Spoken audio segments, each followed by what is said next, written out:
अस्सलाम वालेकुम व्यूअर्स, मैं हूं मोहम्मद नवाज एडवोकेट और आज हम बात करने जा रहे हैं एग्जीक्यूशन प्रोसीडिंग्स के ऊपर। एग्जीक्यूशन प्रोसीडिंग्स जो है वो किस तरह से कोर्ट के अंदर चलती हैं और आज हम एग्जीक्यूशन प्रोसीडिंग्स पे बात करेंगे। वो सिर्फ और सिर्फ फैमिली केसेस के हवाले से होगी, जैसा कि समान जहेज़ का केस है और इसके साथ साथ बच्चों के खर्चे का केस है, और इसमें इसके साथ साथ अगर हक महर है किसी का और वो उसका केस है, डिग्री हो गया हुआ है कोर्ट से, तो उन पे अमल दरामद किस तरह से करवाया जा सकता है, किस तरह से केस आप जब विन कर जाते हैं उसके बाद जिस मकसद के लिए आपने केस किया होता है उसकी एग्जीक्यूशन इजरा यानी कि उस पे अमल दरामद किस तरह से हो सकता है,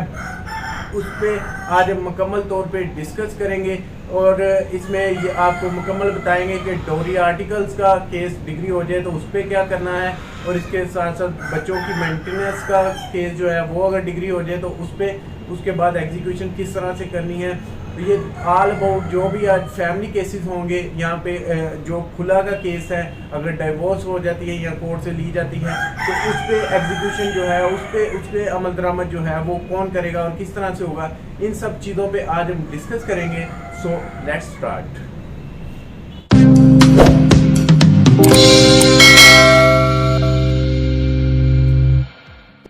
व्यूअर्स, जैसा कि आपको आज के टॉपिक का पता ही है कि आज हम बात करने जा रहे हैं एग्जीक्यूशन प्रोसीडिंग्स पे। एग्जीक्यूशन प्रोसीडिंग्स जो है वो किस तरह से अदालत में चलती हैं और उन पे क्या क्या उसका जो है फ़ायदा होता है और किस वजह से वो जो एग्जीक्यूशन प्रोसीडिंग्स हैं, पिटीशन है, वो अदालत में दायर की जाती है और कब की जा सकती है। इस तरह से जैसा कि अगर आपने कोई केस किया हुआ है, किसी किस्म का भी कोई भी केस है, उस पर जब आप कोर्ट में वो केस विन कर लेते हैं, वेदर एक्स पार्टी और वेदर कंटेस्टेड हो मैटर हो, तो आप दोनों सूरतों में जब आपने केस जीत लिया है तो उसके बाद आप कोर्ट में एग्जीक्यूशन पिटीशन जो है वो लेके जाते हैं ताकि जिस मकसद के लिए आपने केस किया था उस पर अमल दरामद हो सके। तो आज हम सिर्फ और सिर्फ फैमिली केसेस के हवाले से बात करेंगे कि फैमिली केसेस जब अदालत से डिग्री हो जाते हैं, अदालत से कोई भी पार्टी जो है वो केस विन कर लेती है, वह वो बच्चों का हो, मेंटेनेंस का हो या गार्डियनशिप का हो, इसके अलावा डोरी आर्टिकल्स का हो, कि कोई भी केस हो जब आप अदालत से विन कर लेते हैं तो इसका क्या प्रोसीजर होगा, किस तरह से ये इस पर अमल दरामद होगा। अब मिसाल के तौर पे हम ले लेते हैं कि ये डोरी आर्टिकल्स का जो केस है समान जहेज़ का, इसमें मैं इंग्लिश के साथ साथ जब बोलता हूँ तो साथ में उर्दू भी इसलिए बोल देता हूँ तो कुछ जो मेरे बहन भाई हैं ताकि उन्हें अच्छी तरह से इस चीज़ की समझ लग जाए और उनके लिए भी आसानी हो। अब ये जो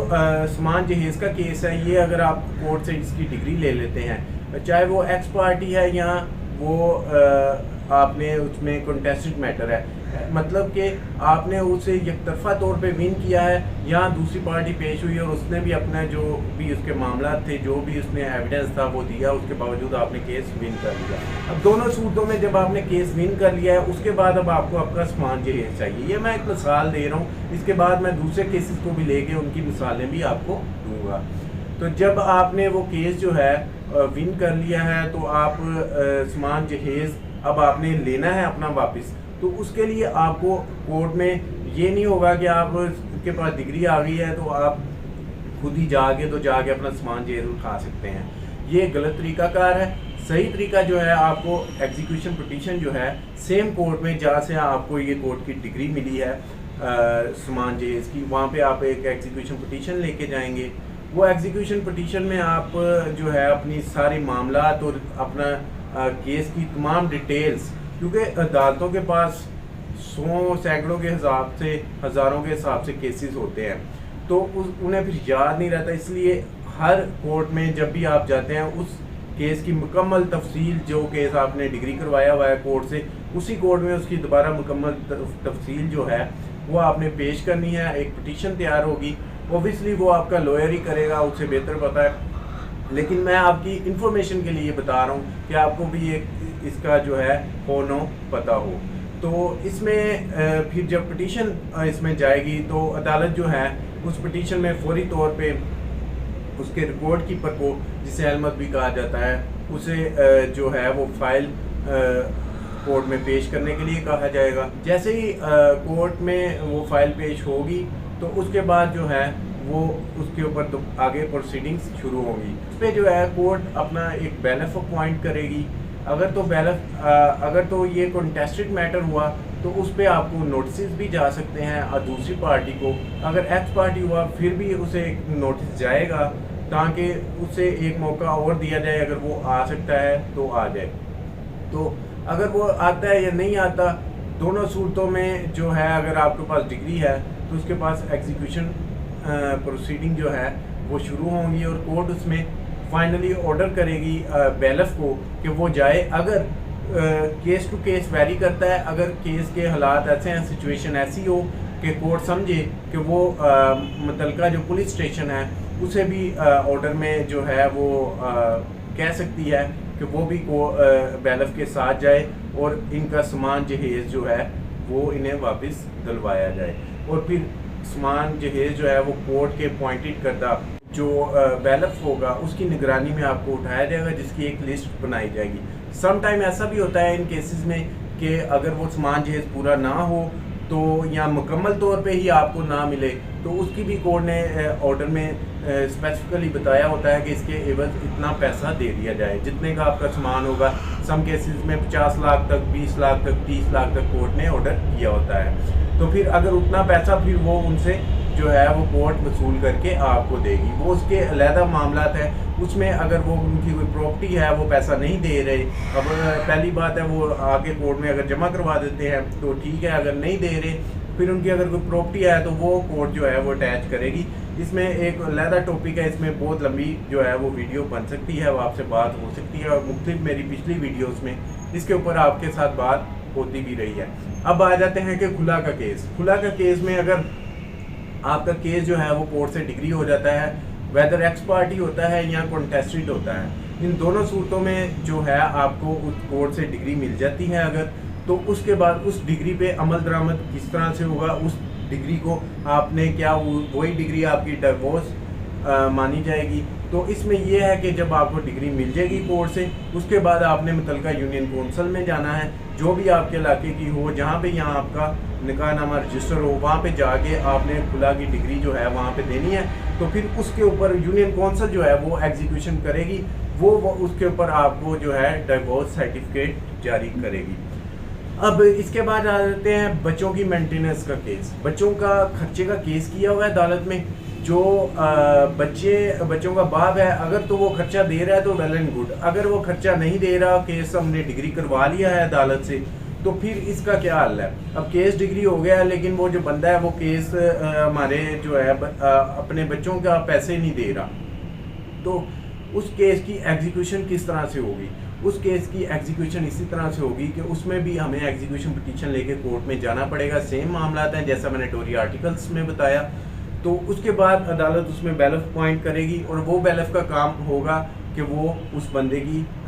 इतला, जब जैसे ही उसे इतला मिले कि वो बंदा इस वक्त इस जगह पे होता है, उसे वहाँ से उठाए फौरी तौर पे और कोर्ट के अंदर उसे पेश कर दे। और कोर्ट उसे अगर तो वो जितना भी केस पैसों का उसके खिलाफ डिग्री हुआ है, अगर तो वो पे करता है या उसकी कुछ किस्तें भी कोर्ट कर देती है, वो केस टू केस वेरी करता है, तो उसमें अगर उसका मामला हो जाता है तो ठीक है, अदालत उसे कोर्ट से ही जो है वो बरी कर देगी बकाया पैसे फौरी तौर पे जमा करवाने के बाद। अगर तो वो नहीं करवाता पैसे जमा, तो फिर उसमें एग्जीक्यूशन चूँकि प्रोसीडिंग्स प्रॉपर चल रही होंगी तो अदालत उसे फौरी तौर पे जेल कर देगी, तो वो फिर जेल चला जाएगा। 1 साल की उसे जेल होगी। और ये सवाल मैं पहले भी बहुत सी वीडियोस में बता चुका हूँ कि 1 साल की जेल होने का मतलब ये नहीं है कि उसके बाद वो खर्चे से बरी हो जाएगा हमेशा के लिए। वो बरी नहीं हो सकता जब तक उसके बच्चे जो है वो 18 ईयर की एज तक नहीं पहुँचते,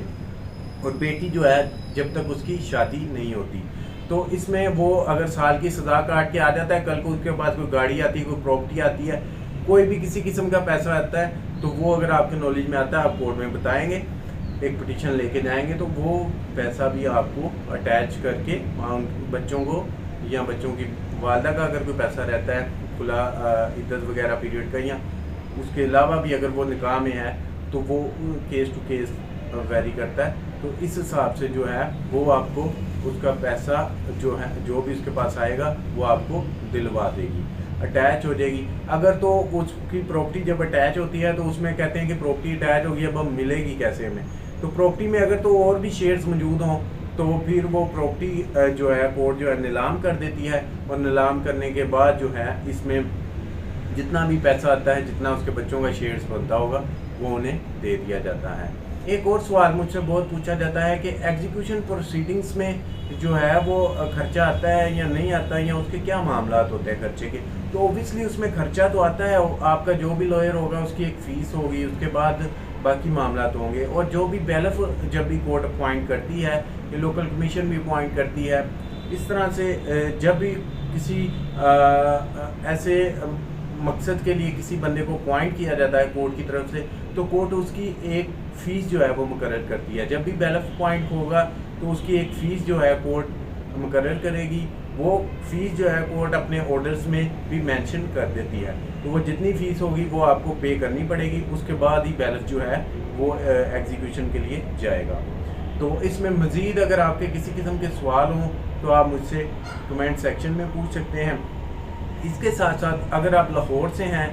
और हमारी लीगल सर्विसेज हासिल करना चाहते हैं तो आप दिए गए नंबर पे हमसे रब्ता करके हमारी लीगल सर्विसेज हासिल कर सकते हैं। दुआओं में याद रखिएगा। अल्लाह हाफिज़।